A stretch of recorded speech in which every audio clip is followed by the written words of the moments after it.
Hello students, this is Dr. Ranjini, Assistant Professor in Biotechnology. Today in this session, we learn about nucleic acid analysis.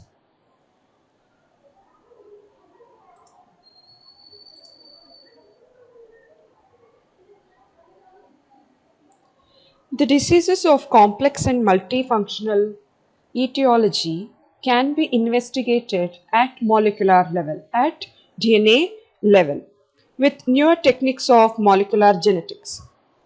The use of radio labels has limited the use of nucleic acid analysis, but once the non-radioactive labels use is standardized, then now the nucleic acid analysis has been widely used for routine applications.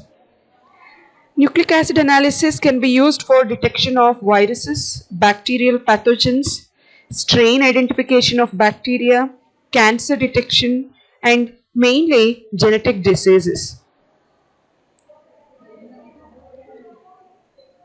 This nucleic acid analysis is having increasing applications in diagnosis of genetic diseases and also in diagnosis of infectious diseases.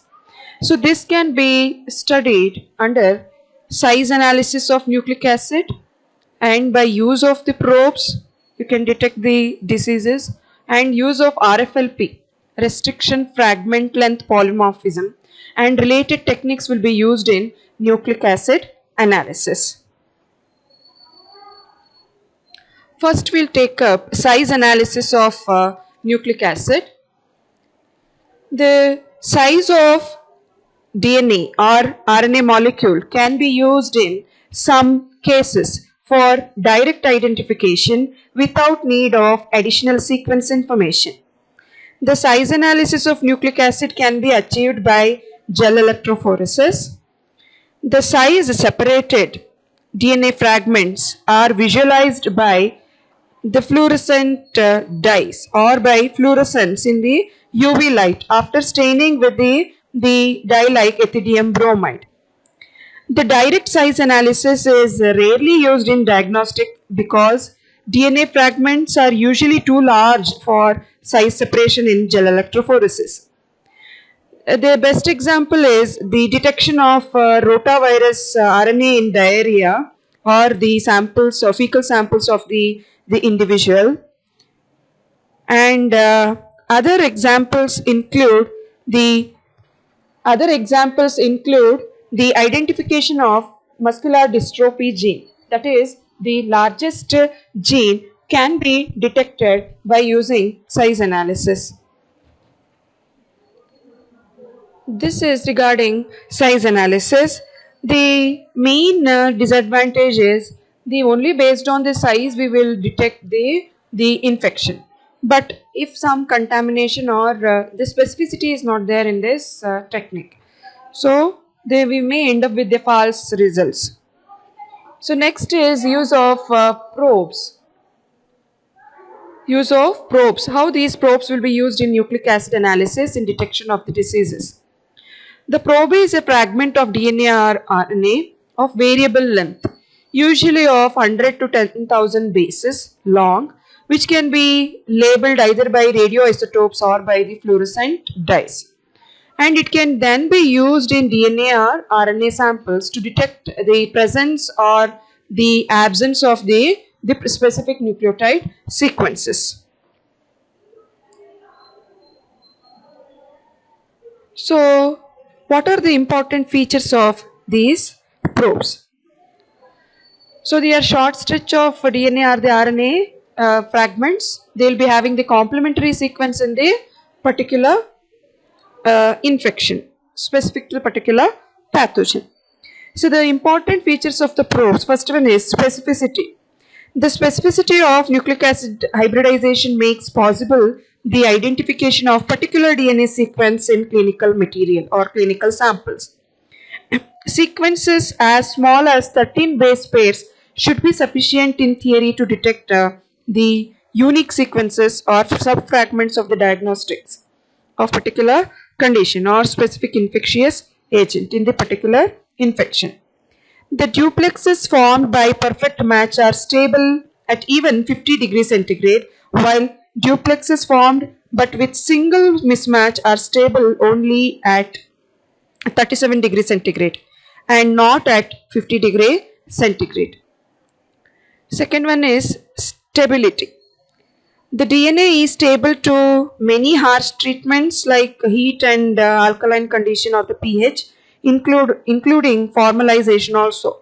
So can be recovered and characterized even from long dead tissues. Nucleic acids are very resistant to heat and chemicals and are even more stable than the proteins.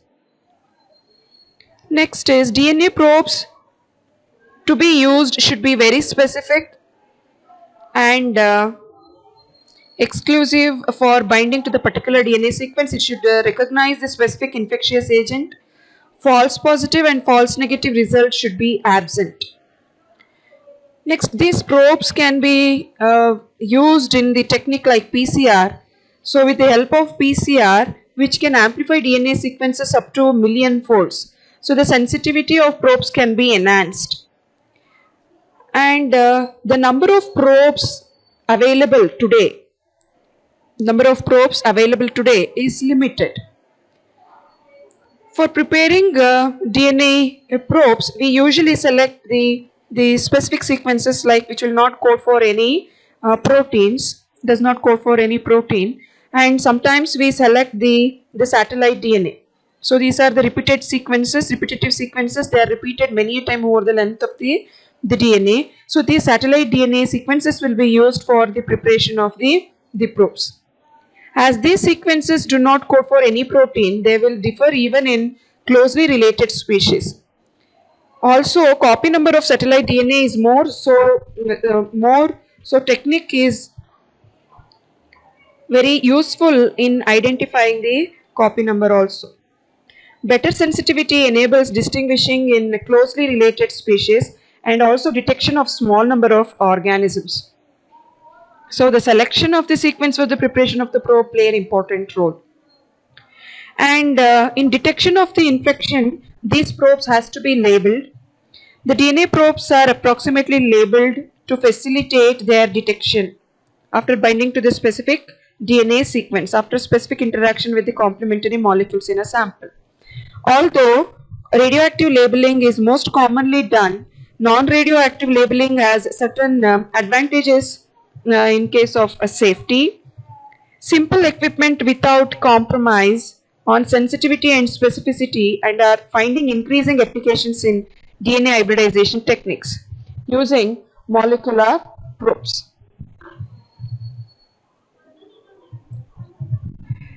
Next, we will move on to the applications of probes.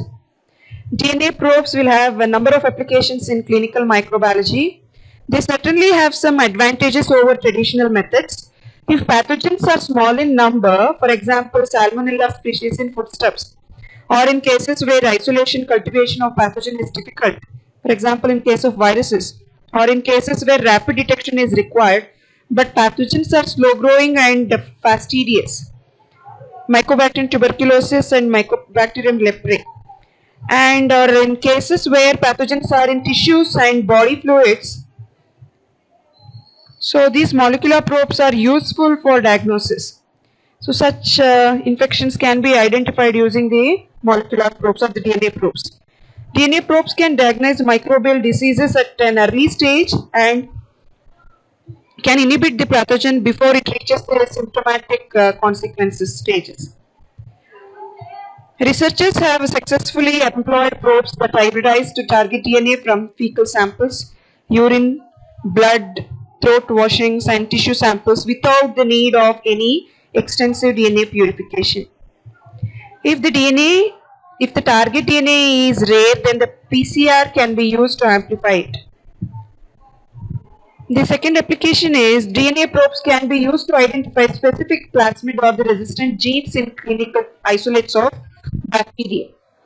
Such probes may be used for rapid determination of resistance properties of bacterial pathogens. This can help to decide on antibiotic therapy. Probe hybridizing with plasmid containing gene for beta lactamase or one hybridizing with the gene for adenyl transferase have been reported. So these are identified using these DNA probes. Specific probes of different resistant genes can also be important tools in studying epidemiology of drug resistance. Even a single base pair change in human gene is responsible for genetic disease. Such a single base pair change could be detected by using these probes. DNA probes are useful in differentiating RFLP patterns of normal and altered or diseased or abnormal individuals. These DNA probes have been developed to detect the small changes in tumors, or it is used in identifying the tumor stages. This may help to grade different types of tumors. The probes have been developed in National Institute of Immunology and All India Institute of Medical Sciences in New Delhi. These probes identified both amplification and loss of DNA in tumors. Similar DNA fingerprinting probes have been used in the past to analyze cancers of gastrointestinal tract, breast cancer, ovarian cancer, and urinary bladder cancers. So these are the few applications of probes in nucleic acid analysis. Next we'll move on how to prepare these probes. Gene are the DNA sequence of interest first cloned into suitable. First it is cloned into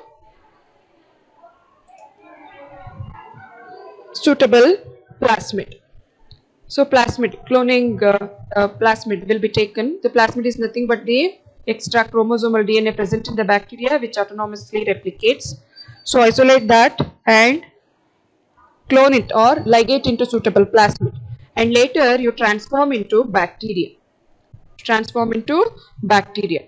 And there you grow it. And select the transformants or the cells which are having the cloned plasmid, which have antibiotic resistance characteristics conferred upon them by plasmid. Grow the transformant host cells to get more copies of the plasmid. So increased volume of the media, we will grow them to increase the copy number of the plasmid, and harvest bacteria, lyse the cells and isolate plasmid DNA with the cloned gene. By differential precipitation by the cesium chloride density gradient centrifugation, you isolate the plasmid, separate it from the genomic DNA, and purify the plasmid. And after you purify the plasmid, you label the plasmid. So the labeling is very important in detection of the signal or in identification of the infection. So that we will be learning how the labeling will be done. After labeling, they carry out labeling by sequential action of DNase 1 to cause the nick here and there, and then by the polymerase activity, 5' to 3' polymerase activity, polymerase 1 will fill all the gaps using the radio labeled DNTPs, or you can use other means of labeling.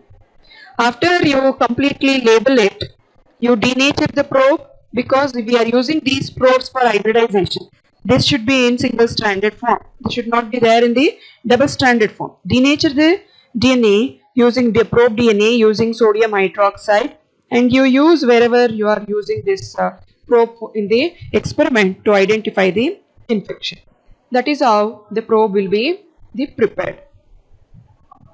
Next is labeling of the probes. So you can label these probes by the radioisotopes like P32, I125, S35 and 3H, H3. Or else you can also use the fluorescent labels like the fluorescein, ethidium bromide and rhodamines will be used for labeling of the probes. So non-radio labeled probes are more useful when the safety is concerned. You can also use the luminescent labels like luminol, luciferase and actinium. So they also help in detecting the signal. Apart from this, these labels could be in combination with the enzyme markers. We can use these labels like alkaline phosphatase and horseradish peroxidase in combination with these the radio labeled probes or the the non-radio labeling, we can use these probes in identifying the infection. And how we can detect the disease using the DNA probes? This involves 4 important steps. One is sample preparation, followed by hybridization of the probe, and then separation of hybridized probe and unhybridized probe, and detection of the signal, where you will tell the presence or absence of the infection. First, we'll take up the sample preparation. Samples may be the patient's stool sample, blood, urine sample, or some tissue. To detect the potentially interesting organism in such material requires elaborate, time-consuming and multi-step chemical extraction procedures to make target DNA molecules available for reaction. In certain cases, simple lysis and crude preparation of DNA may be essential. So, in such case, tetropic agents like the guanidine thiocyanate or guanidine hydrochloride will be used, where they releases the DNA, and that can be used for the detection of the infection. Next, we'll go for the hybridization. After isolating the DNA, the hybridization of the probe, labeled probe, either it may be done in the inert surface, it is called as heterogeneous hybridization, or it may be done in the liquid media, then it is called as homogeneous hybridization. If the DNA is fixed to the inert membrane, then probe hybridization is done. Then it is called as heterogeneous hybridization. If you are doing in the liquid media, the DNA in the solution, to that you are adding the probe, then it is called as homogeneous hybridization. After that, after you do the hybridization, you have the DNA sample, patient DNA, which is isolated from the sample. You have the labeled probe that will be binding to the attached to the patient's DNA, that is called hybridization. After that, you have to remove unbound probes. You have to remove unbound probe. That step is called as separation. Can be done by repeated washing or by chromatography techniques. So this will remove the unbound probes. After that, you detect the signal. You detect the presence of the hybridized probe over the surface of the patient's DNA. So that is called detection, either by radioactive method. If you have labeled the probe by radioisotope, then it is by autoradiography, or other non-radio labeled probe means either by using the fluorescent labels or luminescent labels or the enzyme labeled probes. Then specific detection methods will be used for the identification of the signal. Based on that, we will identify the infection in the individual or the patient's sample. So this is regarding what are the different methods used in the nucleic acid analysis, and what are the probes, the features of the probes, applications of the probes, and how we prepare the probes, and how we label the probes, and how we usually these probes will be used in identifying the infection. I hope you understood this session. Thank you.